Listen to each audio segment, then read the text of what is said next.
Namaskar students, we were discussing about the elections, chapter 2, history and civics book, 9th ICSE. So first we have discussed about the elections, what is the meaning of the elections, then what was the role of political parties, and where the elections have been conducted, like Lok Sabha, Vidhan Sabha, Panchayats. Then why there is a need of elections, like we are having a democracy country, तो elections तो होना ही चाहिए. सबसे suitable candidate जो होगा उसको हम choose करेंगे. इक्वलिटी ऑफ अपॉर्चुनिटी सबको मिलनी चाहिए. There is a freedom of speech and expression. ये क्या है, ये इलेक्शंस के अंदर कुछ चीज़ें होती है. मूवमेंट पीसफुली असेंबल होने के चांसेस मिलते हैं. 18 के ऊपर जो भी वोट डालेगा. पीपल इनडायरेक्टली रनिंग करते हैं गवर्नमेंट को इलेक्शन से वोट डाल के. पॉलिटिकल एजुकेशन ज़रूरी है. गवर्नमेंट पॉलिसीज़ को देखना ज़रूरी है. तो ये सब चीज़ें जो इलेक्शंस में होती हैं. फिर काइंड्स ऑफ इलेक्शन दो होते हैं, डायरेक्ट इनडायरेक्ट. डायरेक्ट जैसे हमारे राजस्थान में या इंडिया में होते हैं लोकसभा, विधानसभा और म्यूनसिपैलिटीज़ पंचायत के.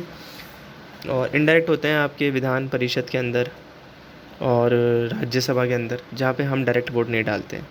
लोकसभा के अंदर हम डालते हैं क्योंकि हम लोग हैं. ठीक है, ये ध्यान रखना. इलेक्शंस कितने तरह के होते हैं. एक तो होता है general elections, like Lok Sabha legislative assembly के जो होते हैं. एक होता है मिड टर्म, किसी की डेथ हो जाए, कोई रेजिग्नेशन देते तो मिड टर्म हो जाता है.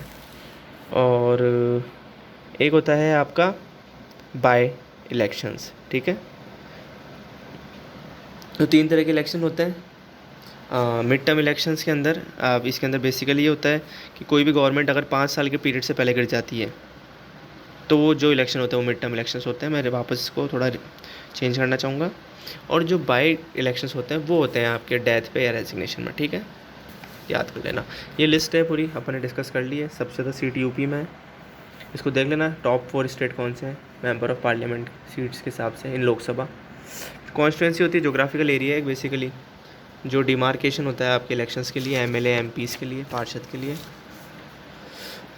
3 टाइप ऑफ कॉन्स्टिट्यूंसी होती है. सिंगल मेंबर इंडिया के अंदर यही फॉलो होती है. 2 और 3 इंपॉर्टेंट नहीं है हमारे लिए. सॉरी, फर्स्ट और थर्ड इंपॉर्टेंट, सेकंड इंपॉर्टेंट नहीं है. First single member constituency India में यही है. और हमारे यहाँ रिजर्व कॉन्स्टिट्यूंसी होती है for depress class like SC and STs. Composition of election commission एक बॉडी है. 2 तरह के होते हैं इलेक्शन कमीशन, एक स्टेट एक यूनियन. यूनियन के अंदर एक चीफ इलेक्शन कमीशन होता है. फ़ोटो देख लो, सुनील अरोड़ा की है. भी है ये CEC है हमारे chief election commission of India. और ये इनकी हेल्प करने के लिए 2 इलेक्शन कमीशन ऑफ इंडिया और होते हैं. और स्टेट इलेक्शन कमीशन अलग होता है. ठीक है, इनकी एज होती है 6 to 6 ईयर तक ये काम कर सकते हैं. 65 ईयर्स जब तक एज हो जाएगी जब तक ये काम करेंगे. ठीक है, स्टेट इलेक्शन कमीशन में कन्फ्यूज़ मत होना. फिर मैंने आपको यहाँ थोड़ा चेंज करवाया था, याद होगा आप लोगों को. फंक्शंस क्या है इलेक्शन कमीशन के. कॉन्स्टिट्यूंसी बनाना, इलेक्टोरल तैयार करना, रिकॉग्नाइजेशन देना पार्टीज़ को, डेट ऑफ इलेक्शन बताना, declaring result, election expense check करना, नॉमिनेशन फाइल करना, ये सारे के सारे हैं. फिर इलेक्शन कमिश्नर्स इंडिया के अभी जितने भी उनकी सबकी लिस्ट है ये लगी हुई है, देख सकते हो आप. पावर्स क्या है, प्रिपरेशन करना इलेक्टोरल रोल्स को, रिकॉग्नाइज करना पार्टी को, सिंबल दे दो उनको. इंडिपेंडेंस ऑफ इलेक्शन कमीशन के लिए क्या क्या कर रखा है.